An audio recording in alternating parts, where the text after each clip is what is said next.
کی ملاقات سے پہلے 66 اور 67 میں جو ان کے مضامین چھپتے تھے، اعتصام میں، ترجمان الحدیث میں یا الاسلام میں، وہ میں پڑھتا تھا. یعنی ان سے پہلا تعارف میرا ان کی تحریروں کے تناظر میں ہوا ہے. 2 مرتبہ آپ نے ایسے ان کو پیچھے کیا، چہرے پہ دیکھا اور پھر ساتھ لگا لیا. وہ بڑی یادگار ملاقات تھی. ہم فقیر لوگ ان سے محبت ہی کرتے تھے، ان کے علم کی وجہ سے، ان کی وجاہت کی وجہ سے، خاندانی وجاہت کی وجہ سے اور ان کے عمل کی وجہ سے. عید کے موقع پر کبھی میں ٹیلی فون پہلے کر لیتا، کبھی وہ پہلے ٹیلی فون کر لیتے. اللہ اکبر. دلائل سے مزین گفتگو ہوتی تھی اور دلائل سے کہنا چاہیے کہ جڑی ہوئی، اس میں کوئی جھول نہیں ہوتا تھا، اس میں کوئی کمی نہیں ہوتی تھی اللہ کے فضل و کرم سے. جی بسم اللہ الرحمن الرحیم. السلام علیکم ورحمۃ اللہ وبرکاتہ. آپ کا میزبان حافظ زین العابدین الوی پوڈ کاسٹ میر کارواں ایک مثال جاوداں کے ساتھ حاضر خدمت ہے.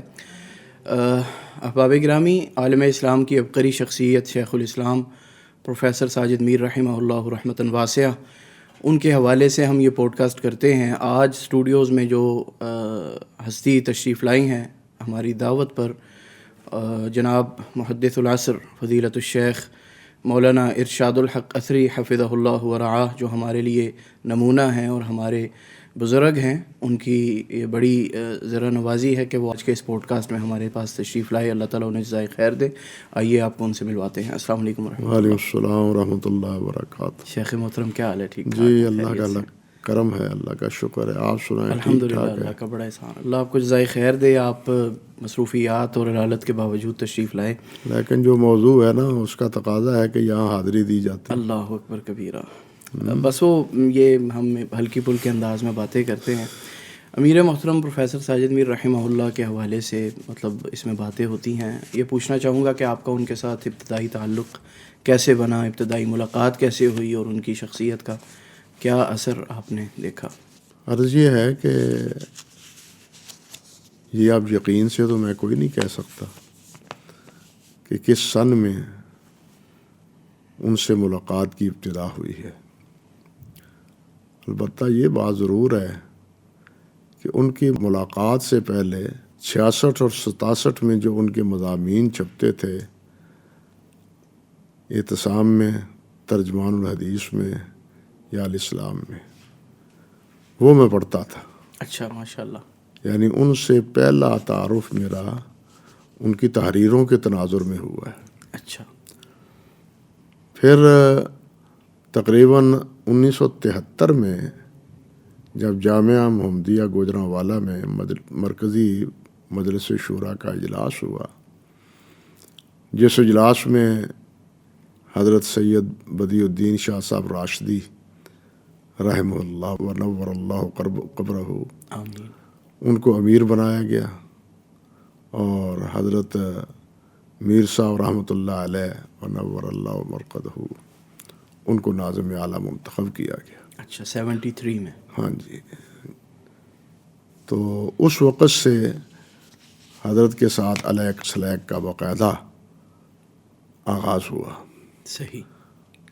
اور پھر جتنے بھی مجلس عاملہ یا مجلس کابینہ کی مجلس ہو، ان تمام میں اللہ کے فضل و کرم سے میں حاضر ہوتا تھا. صحیح. اور ان کے ساتھ گفتگو بھی ہوتی، باتیں بھی ہوتی، جماعتی مسائل کے حوالے سے، ملکی مسائل کے حوالے سے بھی. اور یہ بات بھی ایک دلچسپی کی ہوگی شاید آپ کے لیے کہ میں ابتدا میں ایک عرصہ تک صرف چادر باندھتا تھا، شلوار نہیں پہنتا تھا. اچھا، چادر باندھتے پہنتا تھے. تھا، تہمد باندھتا تھا. صحیح. حضرت علامہ صاحب رحمۃ اللہ علیہ نے بارہا مجھے کہا کہ آپ شلوار پہنیں، یہ ساتر ہوتی ہے. اچھا. لیکن ان کی بات مجھے سمجھ نہ آئی. اچھا. یا یوں کہہ لیجئے کہ ان کی بات پر میں عمل نہ کر پایا. صحیح. بات تو ان کی درست تھی، اس میں کوئی شک نہیں کہ سلوار جو ہے نا وہ تہبند سے نسبتاً زیادہ ساتر ہوتی ہے. بالکل اسی طرح. اور سفر میں بالخصوص زیادہ سہولتیں میسر آتی ہیں. لیکن علامہ صاحب اس دنیا سے رخصت ہو گئے، شہید ہو گیا 87 میں 1987 میں 87 کے بعد جس وقت پھر مسلسل عاملہ کے اجلاس ہوتے رہے، تو ان اجلاسوں میں کے ایک اجلاس میں سے پہلی بار سلوار پہن کے آیا۔ اچھا، جب پہلی بار سلوار پہن کے آیا تو میر صاحب رحمۃ اللہ علیہ دیکھ کے سارے حضرات کو مخاطب ہو گئے، او دیکھو دیکھو مولوی صاحب کی طرف دیکھو، یہ آج کیا بن کے آئے ہیں۔ یہ ہلکا پھلکا مزاح انہوں نے اس پہلی مجلس میں کیا علامہ صاحب رحمۃ اللہ علیہ کے بعد، جس وقت کہ میں تہہ بند کی بجائے سلوار پہن کے آیا تھا۔ صحیح۔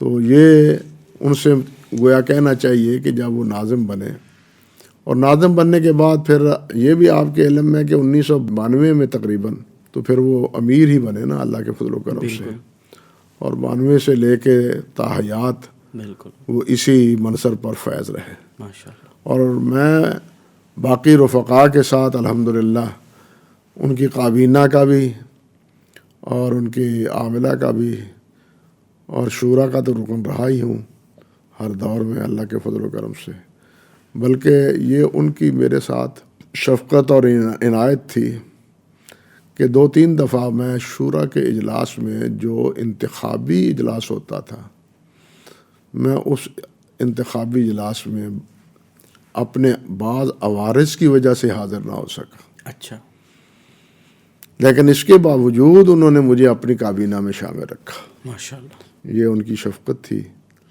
اس فقیر پر، اللہ تعالیٰ ان پر کروڑوں رحمتیں فرمائے، آمین آمین اور ان کی حسنات کو قبول فرمائے، آمین اور ان کی خدمات کو بھی اللہ سبحانہ و تعالیٰ قبول و منظور فرمائے۔ آمین۔ اور جو بشری تقاضے سے لغزشیں ہوتی ہیں، کون ہے جس سے خطا نہیں ہوتی؟ صحیح بات۔ اللہ سبحانہ و تعالیٰ وہ ان کی اپنے عفو و کرم سے وہ معاف فرما دے۔ آمین۔ شیخ گرامی، آپ نے زندگی بھر ان کو ایک پرعزم شخصیت کے طور پر دیکھا، جی، تو کیسا پایا؟ ان کے اندر کون سی خوبیاں تھیں جس نے آپ کو متاثر کیا؟ دیکھیے جی، حقیقت یہ ہے کہ وہ امیر کے منصب پر قائم تھے اللہ کے فضل و کرم سے، اور میں سمجھتا ہوں کہ امیر کی ذمہ داری یہ ہے کہ وہ پہلے تو اپنے کابینہ اور عاملہ کو اعتماد میں لے، یعنی کوئی مسئلہ ہو تو وہ ان کے ساتھ مشورہ کرے، جس طرح اللہ سبحانہ و تعالیٰ نے ارشاد فرمایا وَأَمْرُهُمْ شُورَىٰ بَيْنَهُمْ، کہ وہ مشورہ کرے، اور وہ مشورہ کرتے تھے۔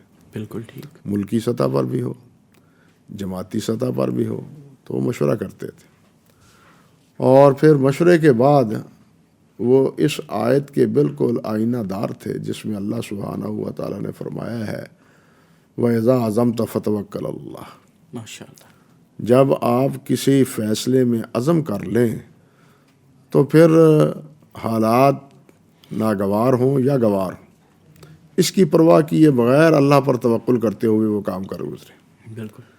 بس یہی وہ ان کی زندگی کا مشن تھا جو ان کی اس منصب کے کہنا چاہیے کہ انتہائی لائق اور انتہائی مناسب تھا۔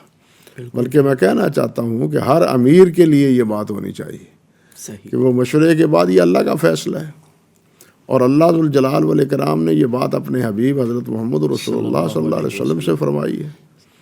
تو جب اللہ کے نبی علیہ الصلوۃ والسلام اس چیز سے فارغ نہیں ہیں، اللہ تعالیٰ نے صحابہ کرام، وہ صحابہ کرام رضوان اللہ علیہ مجمعین جنہوں نے احد کے میدان میں یہ کہا تھا کہ جناب باہر چل کے جہاد کرنا چاہیے، حالانکہ نبی علیہ الصلوۃ والسلام اور بعض کبار صحابہ کا مشورہ یہ تھا کہ نہیں، مدینہ طیبہ میں رہ کے ہمیں دفاع کرنا چاہیے، باہر نکل کے نہیں، ہم اتنی قوت میں نہیں ہیں۔ لیکن وہ جو صحابہ نوجوان رضوان اللہ علیہ مجمعین جو بدر میں شریک نہیں ہو سکے تھے، انہوں نے زور دیا کہ جناب جانا ہے، بالکل، اور ہم نے 2 اور 2 4 کی طرح ان کے ساتھ ہاتھ کرنے ہیں، اور ہم بھی ان کے ساتھ جس طرح بدر میں ہمارے رفقا اور ساتھیوں نے کارہائے نمایاں سر انجام دی ہیں، ہم بھی انشاءاللہ وہی سرفرازی اور سرفروشی کا وہی مظاہرہ ہم بھی کریں گے انشاءاللہ، باہر نکلیں۔ لیکن باہر نکلنے کے نتیجے میں اوائل میں اللہ ذوالجلال والاکرام نے فتح عطا فرمائی، لیکن ایک غلطی کی وجہ سے، وہ بھی اللہ کے رسول علیہ الصلوۃ والسلام کی نافرمانی کی وجہ سے، وہ فتح شکست میں تبدیل ہو گئی، فتح شکست میں تبدیل ہو۔ سورۃ آل عمران آپ دیکھیں، آپ تو ماشاءاللہ حافظ ہیں، اس میں اللہ سبحانہ و تعالیٰ نے یہ ساری تفصیل ذکر کی، اور ساری تفصیل ذکر کر کے یہ بات اللہ تعالیٰ نے پھر فرمائی ہے، فاعف عنہم واستغفر لہم، سبحان اللہ، ان سے درگزر کریں۔ جنہوں نے یہ مشورہ دیا تھا نا، اب یہ نہ کہیں کہ ان کے مشورے سے ہم باہر نکلے اور اس کا خمیازہ ہمیں بھگتنا پڑا۔ اللہ اکبر، فرمایا فاعف عنہم، اور ساتھ واستغفر لہم، ان کے لیے بخشش کی دعا بھی کریں، اور ساتھ یہ کہ ان کے ساتھ مشورہ بھی کریں۔ واستغفر لہم وشاورہم فی الامر، یہ نہیں کہ ان کا مشورہ تو کارگر نہیں ہوا، اب آئندہ ان سے مشورہ نہیں لینا، نہیں، ان سے مشورہ لینا ہے۔ بالکل ٹھیک، اور انہی مسائل میں ایک یہ بھی مسئلہ ہے کہ جس وقت آپ مشورے کے بعد عزم کر لیں، فتوکل اللہ، پھر اللہ پر توکل کریں۔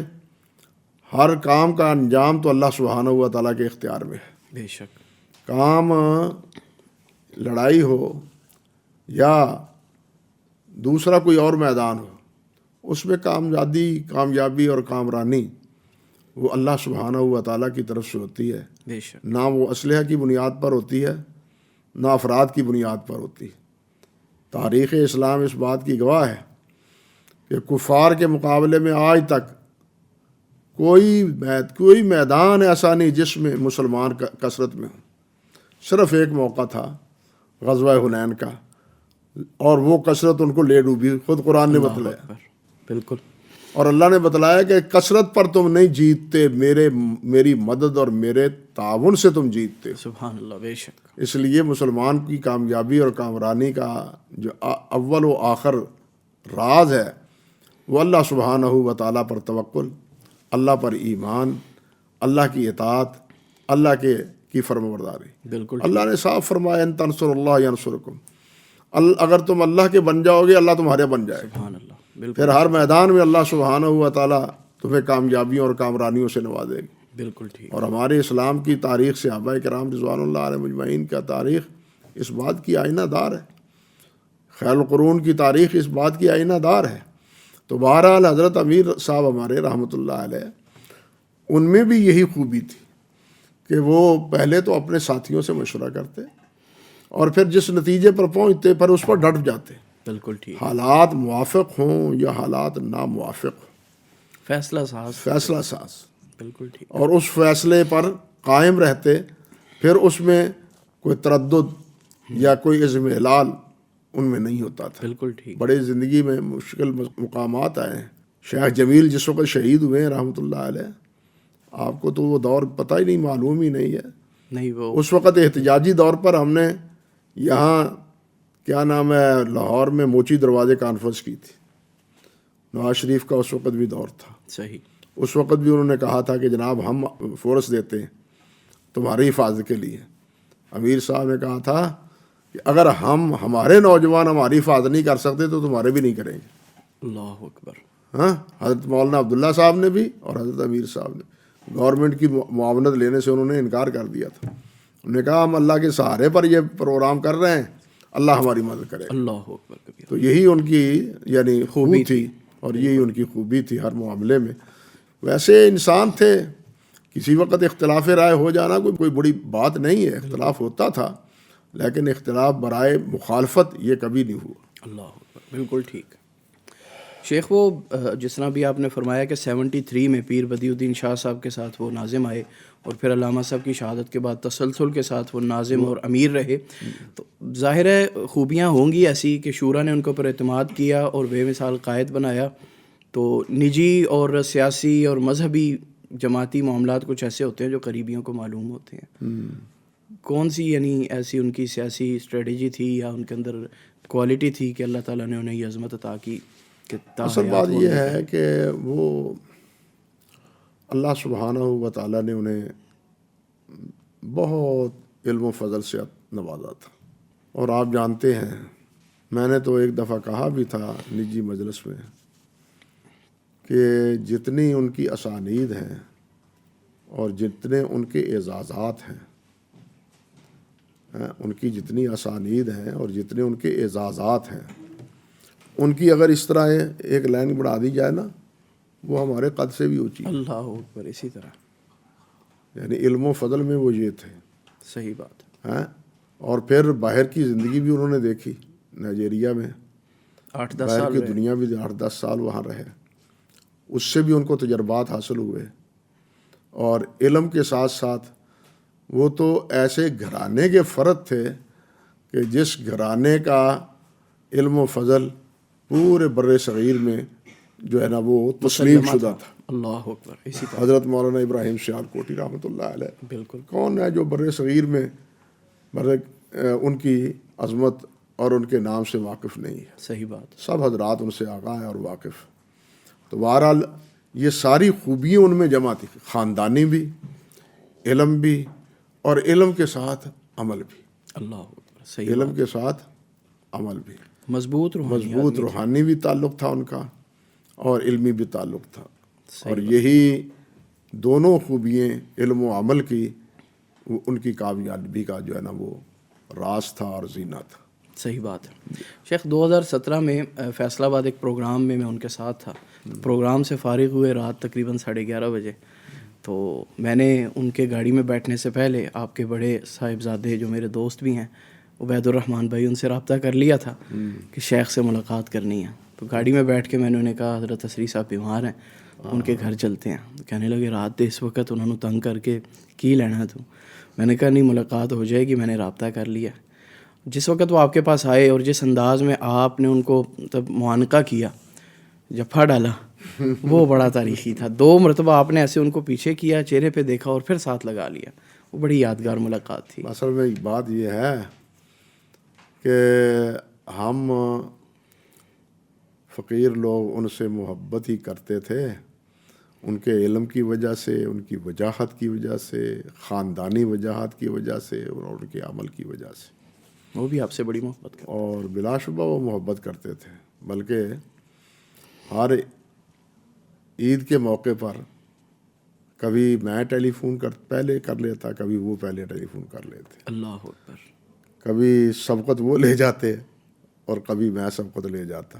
بلکہ آپ نے یعنی یہ گزشتہ برس عمرے پہ تھے، آپ نے بتایا تھا کہ وہ کئی دفعہ موبائل بند کر لیتے تھے، جی تو الحمدللہ یہ چاہتے ہیں اور یہ محبتیں یعنی وہ موبائل اس لیے بند کرتے تھے کہ میں پہلے کال میں پہلے کروں۔ اللہ اکبر، صحیح، یہ اللہ کا شکر ہے، ان کے ساتھ محبت کا ہی تعلق جو ہے نا وہ قائم رہا۔ صحیح، ایک وقت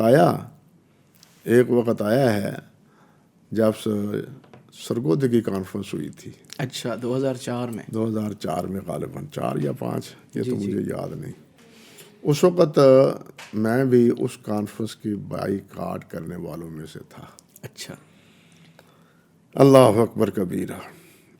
لیکن کمال یہ ہے کہ وہی بات اذا عزمت فتوکل علی اللہ، میر صاحب نے کوئی یہ کوشش نہ کی، نہ سرگودے کے رفقا سے کہا کہ ان کے پاس جاؤ، ان سے پوچھو وہ حضرات کیا کہتے ہیں، جو ان کے مطالبات ہیں وہ بتلاؤ، تاکہ کانفرنس جو ہے نا وہ اس کی رونق خراب نہ ہو یا کانفرنس سبوتاژ نہ ہو۔ لیکن انہوں نے اس کی کوئی پرواہ نہیں کی اللہ اکبر، کہ جب جماعت کا فیصلہ ہو چکا ہے تو اب اس سے بغاوت یہ ہمارے استقلال میں حائل نہیں ہونی چاہیے۔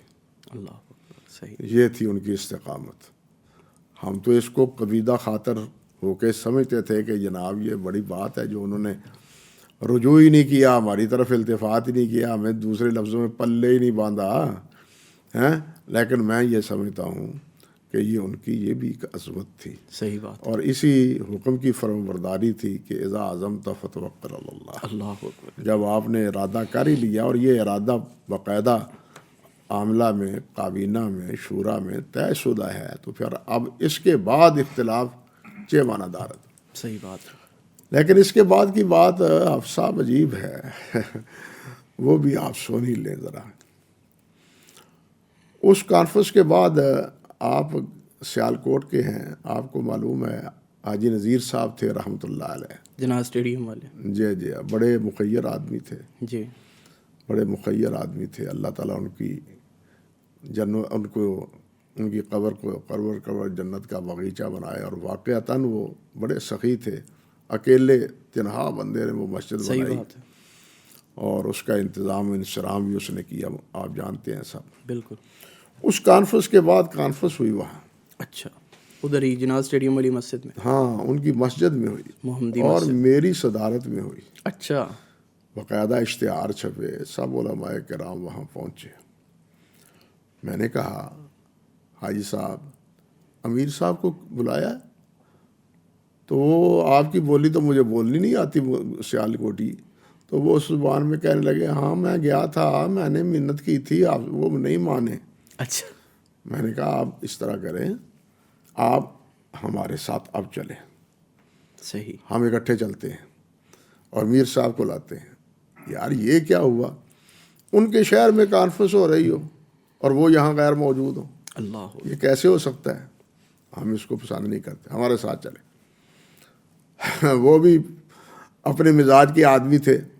وہ کہنے میں وہ آیا ہوں, میں اب دوبارہ نہیں جاؤں گا. اچھا. حاجی نذیر صاحب کہنا. حاجی نذیر صاحب میں نہیں جا, میری گل منی نہیں انہوں نے.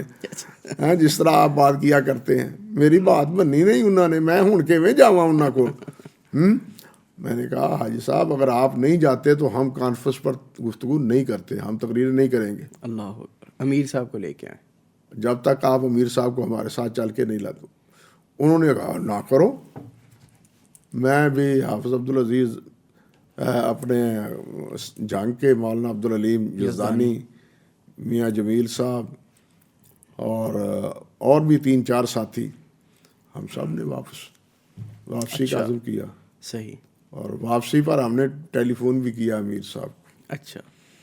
کہ حضرت صاحب ہم ایسے آئے تھے اور یہ بات حاجی نذیر صاحب سے ہوئی, انہوں نے ہماری بات نہیں مانی, ہم نے اب ان کی بات نہیں مانی, ہم واپس جا رہے ہیں. اچھا. اور امیر صاحب بھی تو اپنے مزاج کے آدمی تھے نا.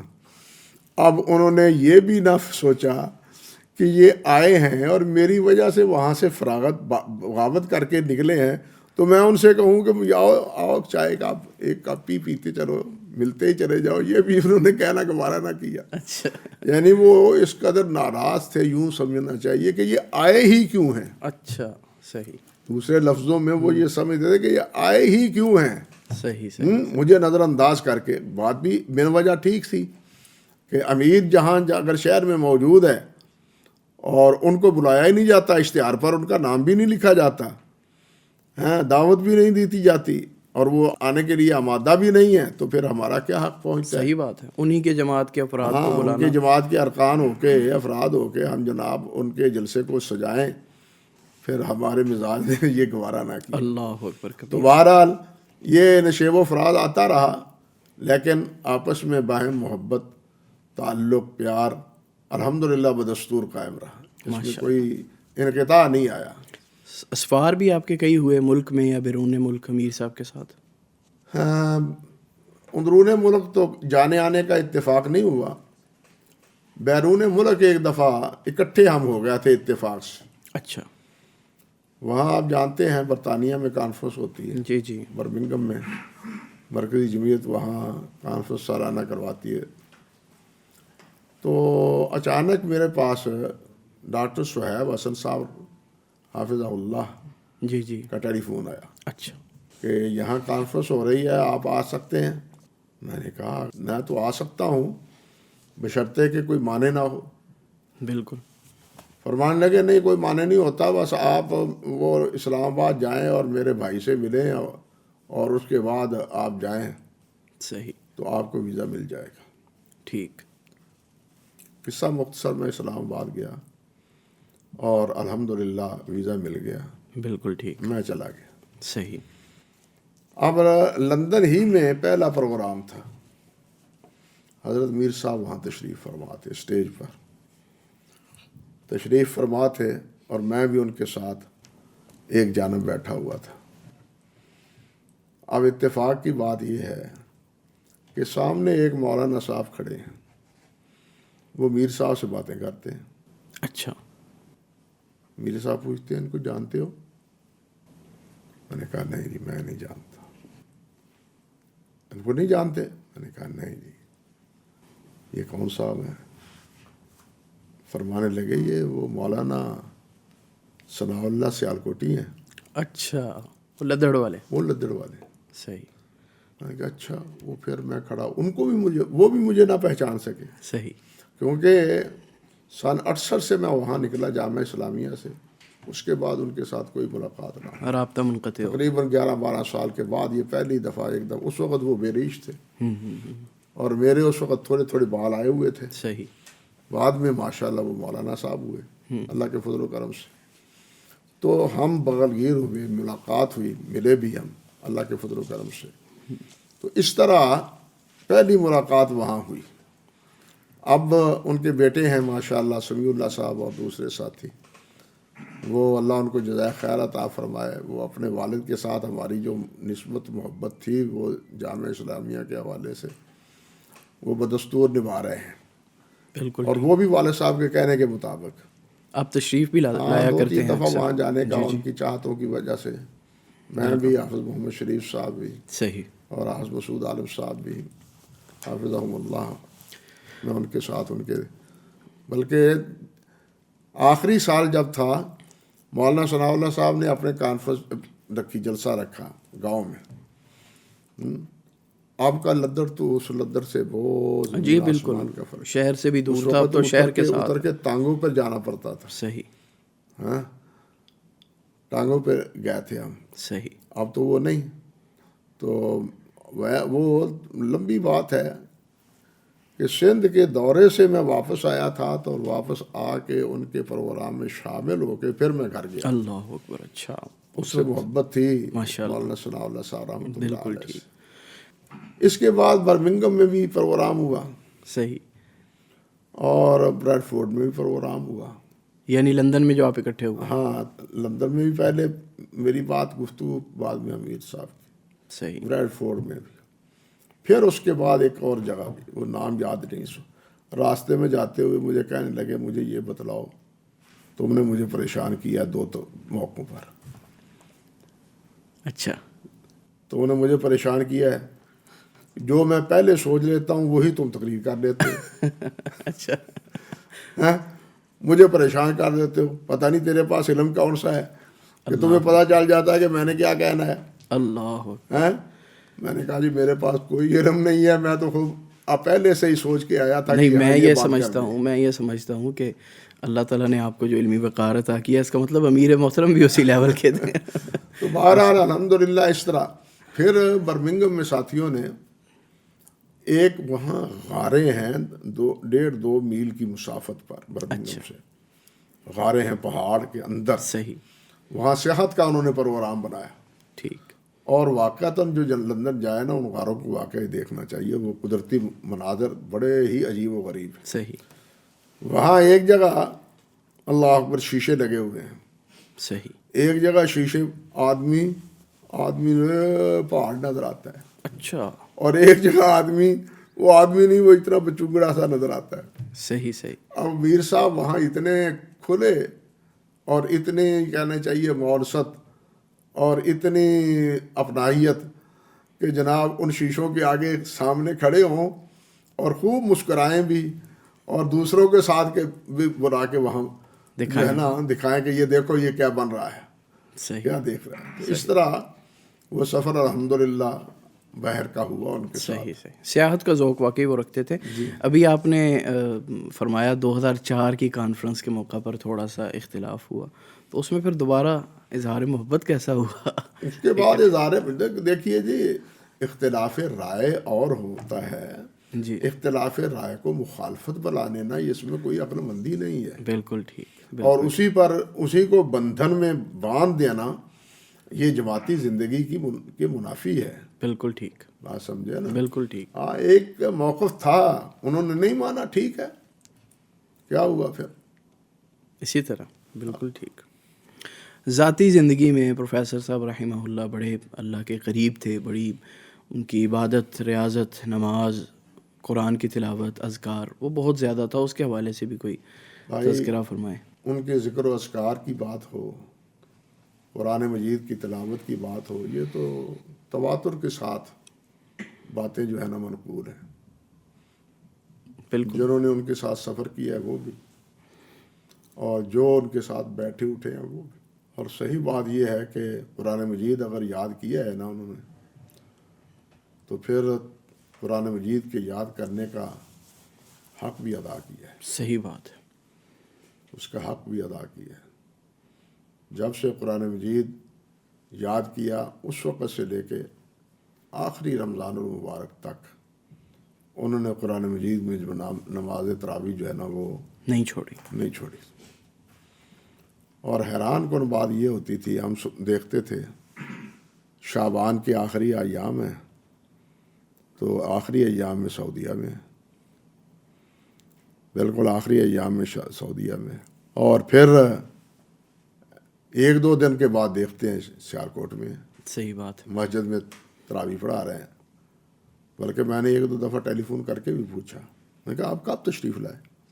اگر میں یکم کو شام کو آ گیا تھا یا دو کو شام کو آ گیا تھا، میں نے تراویح پڑھانی تھی. وہ اپنی روٹین ایسی بناتے تھے کہ ادھر وہ رمضان کا عمرہ کر کے پہنچ جاتے تھے.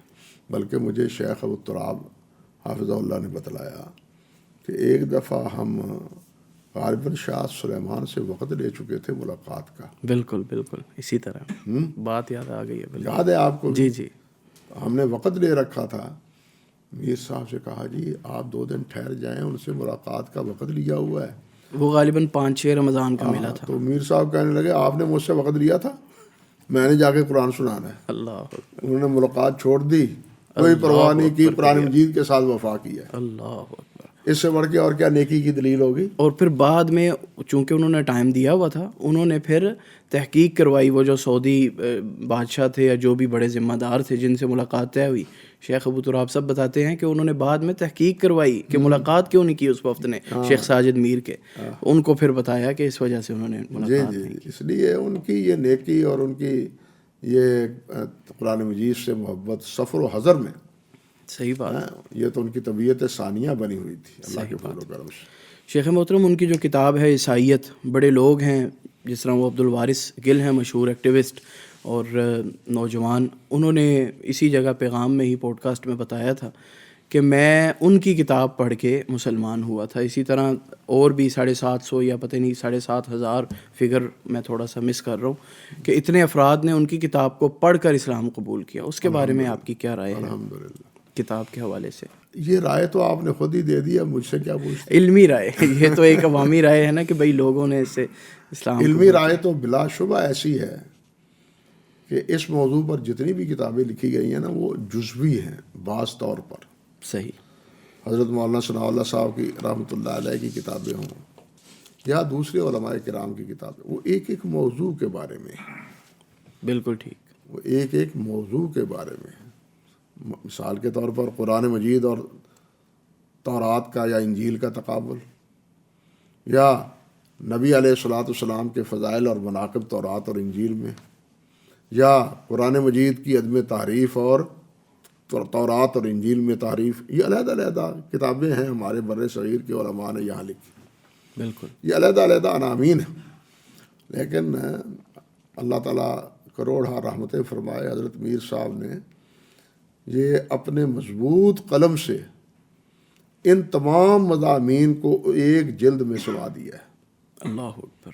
ایک جلد میں سما دیا ہے. لیکن زین صاحب ایک شکوہ مجھے ضرور ہے، وہ یہ ہے، وہ جیسے ہمارے مولانا اسحاق بھٹی صاحب فرمایا کرتے تھے کہ ناشرین کا شر بھی ہوتا ہے، کیونکہ ناشر میں نون اور شین، نون جو علیحدہ کر لی جائے نا تو شر ہی باقی رہ جاتا ہے، ایک شر بھی ہوتا ہے. ناشرین نے زیادتی یہ کی ہے کہ کتاب کے ابواب کے عناوین تو فہرست میں دیے ہیں، لیکن اس کے جو بغلی عناوین ہیں اور جو اس کے ذیلی عناوین ہیں وہ بالکل نہیں دیے. حالانکہ کتاب کی کہنا چاہیے کہ اس کا تعارف، اس کی جامعیت اور اس کے مضامین کا احاطہ پوری فہرست ہو سکتا ہے، اللہ، بات سمجھے یا نہیں؟ بالکل فرشتے ہوتے ہیں، بالکل ٹھیک، اور وہ تب ہوتا ہے جب بغلی عناوین جو ہے نا وہ اس میں شامل کیے جائیں. بالکل ٹھیک، وہ اس میں شامل نہیں کیے گئے، جس کی وجہ سے طباعتی اعتبار سے اس میں ایک نقص ہے. اللہ تعالیٰ توفیق عطا فرمائے تو آئندہ کے ایڈیشن میں یہ ہمارے ناشرین حضرات جو ہے نا اس کمی کو پورا کریں. انشاءاللہ تعالی. بلکہ جس طرح انہوں نے عزم کا اظہار کیا ہے کہ یہ عربی میں بھی اور انگریزی میں بھی انشاءاللہ اس کی طباعت کریں گے، تو عربی اور انگریزی میں بھی یہ کتاب ایسی ہے جس کو چھاپنا چاہیے. بالکل ٹھیک، تو اس کی کتاب کی جامعیت کے حوالے سے تو کوئی دوسری کوئی گنجائش ہے ہی نہیں. اور حقیقت یہی ہے کہ جتنے عناوین اس میں ہیں یا جتنے موضوعات اس میں ہیں ہمارے اور عیسائیوں کے ساتھ، وہ ابنیت کا مسئلہ ہو، تعریف کا مسئلہ ہو، وہ قرآن مجید کی عظمت کا مسئلہ ہو، وہ انبیاء کرام علیہم السلام کے حوالے سے گفتگو ہو، یہ سارے موضوعوں کو ایک سلیقے کے ساتھ میر صاحب رحمۃ اللہ علیہ نے اس میں سما دیا ہے. اللہ، اور یہاں میں یہ بات بھی کہے بغیر نہیں رہ سکتا. ممکن ہے کسی کو یہ بات اچھی نہ لگے، لیکن میں کہے بغیر نہیں رہ سکتا. وہ یہ کہ یہ کتاب میر صاحب کے قلم سے نکلی ہے. اللہ اکبر. میر صاحب نے بلا شبہ اس مسئلے میں حضرت علامہ احسان اللہ ظہیر رحمۃ اللہ علیہ کے ساتھ مشورے ضرور کیے ہیں، لیکن جو بعض حضرات کہتے ہیں کہ یہ تو علامہ صاحب کی کتاب ہے، یہ بالکل غلط ہے. اچھا، علامہ صاحب کی کتاب وہ صوتی ہے، یعنی وہ لکھی نہیں گئی، لکھوائی گئی ہے. کیا علامہ صاحب رحمۃ اللہ علیہ بولتے تھے، اور اللہ نے ان کو اتنی یعنی صلاحیت سے نوازا تھا کہ وہ بولتے تھے اور کاتب ان کا وہ لکھتا جاتا تھا. ٹھیک، اور یہ اسلوب ان کی تمام کتابوں سے عیاں ہوتا ہے. اچھا بلکہ یہ اسلوب میں نے اپنی آنکھوں سے دیکھا ہے، اچھا، صرف کتابوں سے نہیں، اپنی آنکھوں سے دیکھا ہے. مگر یہ جو کتاب ہے عیسائیت پر میر صاحب کی، اس کتاب میں قلم چلتا ہوا نظر آتا ہے، صحیح بات، زبان چلتی ہوئی نظر نہیں آتی. یعنی یہ صوتی کتاب نہیں ہے بلکہ قلم کاری کی کتاب. صحیح. اس لیے میں نے مناسب سمجھا کہ یہ بات بھی عرض کر دوں کہ یہ بات کہے بغیر میں نہیں رہ سکتا کہ یہ واقعتاً حضرت میر صاحب کی کتاب ہے. اور اگرچہ انہوں نے خود اقرار کیا ہے کہ میری اس کتاب کا مسودہ حضرت علامہ صاحب رحمۃ اللہ علیہ نے ملاحظہ کیا ہے، یہ علیحدہ مسئلہ ہے. ٹھیک، بلکہ علامہ صاحب رحمۃ اللہ علیہ تمام فرق پر لکھنا چاہتے تھے. صحیح. آج یہ بھی بات سن لیں مجھ سے، علامہ صاحب رحمۃ اللہ علیہ اس کے بعد جماعت اسلامی پر بھی لکھنا چاہتے تھے. اچھا، بلکہ مجھے انہوں نے فرمایا تھا کہ اس کے بارے میں مواد جمع کرنا شروع کر دیں. اچھا، ہاں جی، صحیح، وہ موقع فرق نہ پر ملا. تو ہاں جی، لیکن موقع نہیں ملا. صحیح، اللہ تبارک تعالیٰ کو جو منظور ہوتا ہے وہی ہوتا ہے. بالکل ٹھیک، تو بہرحال عرض کرنے کا مقصد یہ تھا کہ یہ کتاب میر صاحب کے اپنے مطالعے کا نتیجہ ہے. بالکل. اور اس کتاب میں صرف تورات اور انجیل کے حوالے نہیں ہیں. اس کتاب میں آپ اندازہ کریں برٹش یونیورسٹی امریکہ کی جو بڑی لائبریری ہے، جس کی فہرست کی جلدیں وہ 100 سے زیادہ ہیں. اچھا، امریکی لائبریری کی فہرست کی جو جلدیں ہیں وہ 100 سے زیادہ ہیں. اللہ اکبر، یعنی انڈیکس ہی اتنی ہاں زیادہ. جی، ان لائبریریوں سے بھی میر صاحب نے استفادہ کیا. اچھا، صرف تورات پر نہیں، انجیل پر نہیں، یا بر صغیر میں لکھی ہوئی کتابوں پر انہوں نے اکتفا نہیں کی، بلکہ ان لائبریریوں سے بھی ان میر صاحب رحمۃ اللہ علیہ نے استفادہ کیا اور اس کتاب کو مرتب کیا. بالکل ٹھیک، یہ بڑی کہنا چاہیے کہ جانفشانی سے اور بڑی محنت سے انہوں نے یہ کتاب مرتب کی ہے. اور اس کی قدردانی وہی جانتا ہے جو اس کو پڑھتا ہے. بالکل ٹھیک، ویسے کتاب پڑھی ہے، دیکھ لے، اس سے کتاب کا جو ہے نا اس کا پیٹ یا اس کا موضوع یا اس کی اہمیت وہ واضح نہیں ہوتی. اس کی اہمیت واضح ہوتی ہے اس کو پڑھنے کے ساتھ، بلکہ کتاب جو بھی ہو اس کی حیثیت پڑھنے سے ہی اجاگر ہوتی ہے. اسی طرح ٹھیک فرما تو رہے ہیں. یہی کتاب حیثیت حضرت میر صاحب رحمۃ اللہ علیہ کی اس کتاب کی ہے. ہاں جی، بلکہ اس کتاب کو میں تو عرض کروں گا آپ سے بھی کہ اگر دارالسلام نہیں چھاپتا تو ہمت کریں اس کی مکمل فہرست کے ساتھ اس کو اثر نو سیالکوٹ کی جماعت چھپے انشاءاللہ چھاپنے کا پروگرام بنائیں. انشاءاللہ ہمارا بلکہ ارادہ میں ہے. یہ بھی عرض کروں گا کہ میر صاحب کے وہ مضامین جو ترجمان الحدیث میں الاعتصام میں بڑا پنجہ آزمائی ہوئی تھی مولانا عبد القادر صاری رحمۃ اللہ علیہ سے ایک مسئلے کے بارے میں صحیح. سن 67-68 میں. صحیح. ہاں کس مسئلے پر؟ بے نماز کی تکفیر، عدم تکفیر پر. اچھا. ہاں جی اس موضوع پر میر صاحب کی اور ان کی پنجہ آزمائی ہوئی تھی اور انہوں نے ایک عنوان لکھا تھا وکیل بے نمازاں. اللہ اکبر. ہاں جی یہ چلتی رہتی ہے بات. مولانا انصاری رحمۃ اللہ علیہ بڑے مضبوط آدمی تھے صحیح. لیکن میر صاحب رحمۃ اللہ علیہ نے ان کے الجواب بھی دیا. بالکل یہ 6-7 قسطوں میں پر مشتمل ہے ان کا وہ مضمون الاعتصام ہے. تو میں چاہتا ہوں کہ وہ مضامین بھی آپ اکٹھے کریں. بالکل ٹھیک. اور صحیح بات یہ ہے کہ یہ بات تو انہوں نے خود مجھ سے کہی تھی اس فقیر سے کہ اصل میں تو پڑھنے لکھنے کا آدمی ہوں لیکن اس کرسی پر بیٹھنے کے بعد اب وقت نہیں ہے کچھ کام کرنے کا. صحیح بات ہے. یہ بارہا انہوں نے آپ سے بات بالکل کی. بالکل مجھ سے بات یہ کہی کہ میرا اصل میدان لکھنے پڑھنے کا ہے، میرا یہ موضوع نہیں ہے لیکن جماعت نے میرے گل ڈال دیا. یہ بالکل اسی طرح ہے جس طرح حضرت سلفی صاحب ہیں رحمۃ اللہ علیہ. حضرت سلفی صاحب رحمۃ اللہ علیہ کے اب نگارشات چھپے ہیں مولانا اسماعیل سلفی رحمۃ اللہ علیہ کے، اور لوگوں کو پتہ چلا ہے کہ جناب انہوں نے کیا کچھ لکھا ہے. اللہ اکبر. لیکن ان کی یہ زندگی بھی ان کے دور ندامت کی نظر ہو کے رہ گئی. اگر وہ اس جنجال میں نہ پھنستے تو شاید اس سے ڈبل لکھ جاتا. اللہ کے فضل و کرم سے. صحیح. بہرحال جو اللہ تعالیٰ کو منظور ہوتا ہے وہ ہو جاتا ہے. اللہ تعالیٰ ان کی جہود کو قبول فرمائے اور لوگوں کی ہدایت اور رہنمائی کا بھی ذریعہ بنے. آمین آمین. حضرت جس طرح آپ نے ابھی کہا کہ میر صاحب نے بارہا کہا کہ میرا میدان قلم کا ہے اور کتاب کا ہے، تو واقعتاً وہ کتاب دوست تھے اور کتب سے محبت کرتے تھے. مولانا محمد ابراہیم میر سیالکوٹی رحمہ اللہ کی جو لائبریری تھی اس میں اکثر وہ بیٹھا کرتے، مطالعہ کیا کرتے. تو آپ کا بھی چونکہ یہی میدان ہے تو کبھی اس لائبریری کے حوالے سے بھی بات چیت ہوئی؟ میں نے وہ لائبریری کی زیارت کی ہے. اچھا. مولانا جانباز صاحب تھے، محمد علی جانباز صاحب رحمۃ اللہ علیہ. جی جی. جامعہ ابراہیمیہ کے آپ جانتے ہیں کہ وہ کار پرداز تھے. بالکل. تو میں نے ایک دفعہ انہیں عرض کیا کہ میں لائبریری دیکھنا چاہتا ہوں میر صاحب کی. یہ مسجد کی ابھی تعمیر نو نہیں ہوئی تھی. اچھا. پرانی بات ہے. صحیح. بہت پرانی بات ہے. بلکہ کیا بتلاؤں یار، میں سنن نسائی کا غالباً نسخہ دیکھنے کے لیے فیصلہ آباد سے پہلے گوجرانوالا کا سفر کیا، اور گوجرانوالا میں وہاں مولانا ہوتے تھے یہ جہاں آج کل خطیب ہے نا مولانا زاہد الراشدی صاحب، وہاں خطیب ہوتے تھے. نام بزرگوں کا بھول گیا ہوں. اچھا. ان کے وہ عزیز تھے مولانا عبد العزیز صاحب. اچھا.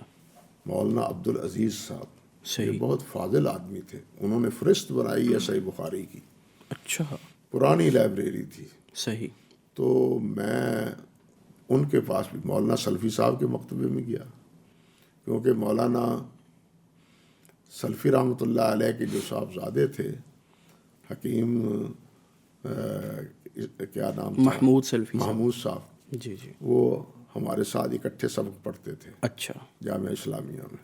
صحیح. تو پہلے تو مولانا کی کتابوں میں دیکھا وہ نسخہ نہ ملا.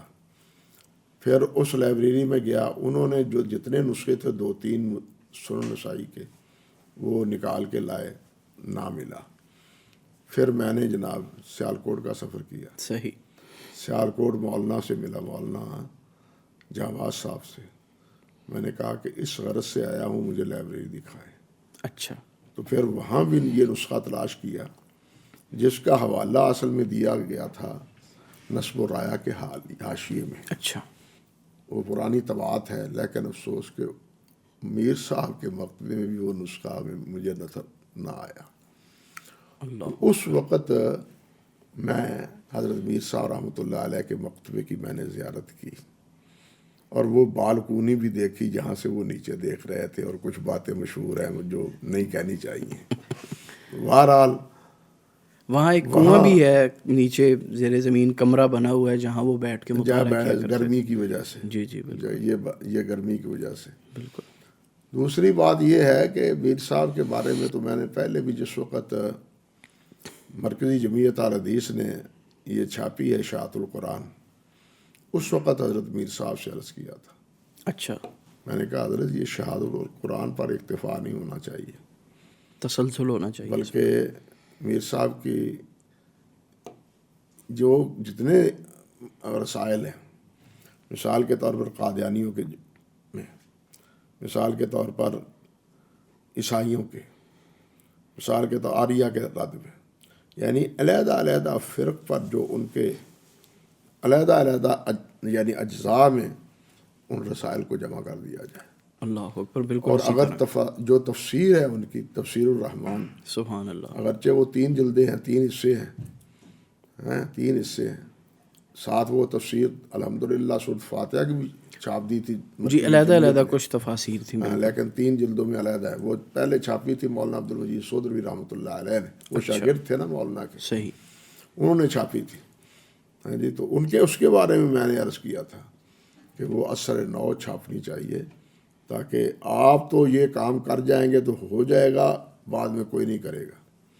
لیکن آپ کو یاد ہوگا کہ حرم میں میں نے شیخ اپنے علوی صاحب کو، فیصل صاحب، جی جی جی، فیصل صاحب سے یہ بات عرض کی تھی، انہوں نے وعدہ کیا تھا. جی جی، آپ نے میرے والد صاحب سے بھی بات کی تھی آپ کے بزرگوار سے بھی بات کی تھی، جی، لیکن کچھ پیش قدمی ہوئی. جی اس میں پیش قدمی ابھی لائبریری کی چھانٹ پھٹک سے جاری ہے، ابھی چھانٹ پھٹک ہی ہے نا، ابھی انشاءاللہ تعالی یہ کام مکمل ہوگا. اللہ کی توفیق اور اس کی یہ بات ہے، سال گزرنے والا ہے، ابھی چھانٹ پھٹک کر رہے ہیں. یار یہ کیا ہوا؟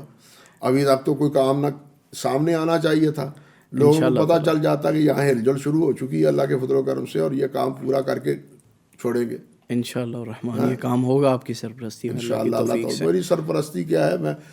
میں تو کہا کرتا ہوں یہ سرپرستی کا لفظ کیوں بولتے ہیں آپ؟ ہم نے بت پرستی چھوڑی، شجر پرستی چھوڑی، قبر پرستی چھوڑی، یہ سرپرستی ہمارا سر نہیں چھوڑی. اللہ اکبر کبیرہ. انشاءاللہ الرحمن یہ کام ہوگا شیخ انشاءاللہ. حرم میں ہی آپ نے مجھے ایک بات بتائی تھی، میں وہ اس لیے گزارش کر رہا ہوں کہ آپ دوبارہ اس کو ریپیٹ کریں تاکہ وہ صحیح طرح ریکارڈ ہو جائے.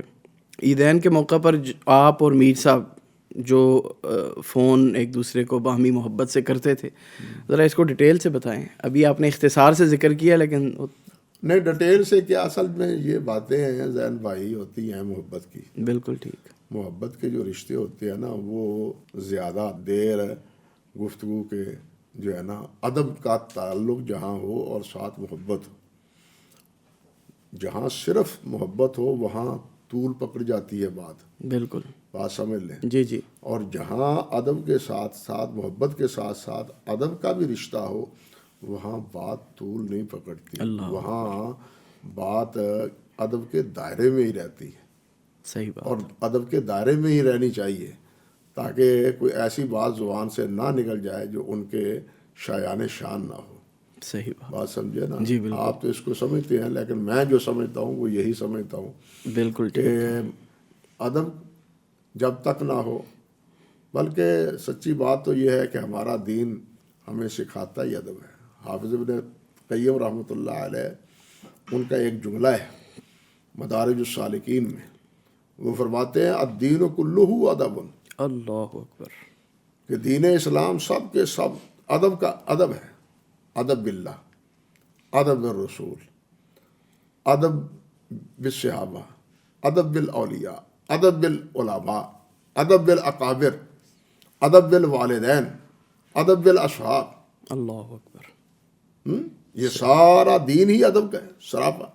صحیح بات. تو اگر اس کو ملحوظ نہ رکھا جائے نا، تو پھر تو کہنا چاہیے کہ شتر بے مہار ہے انسان.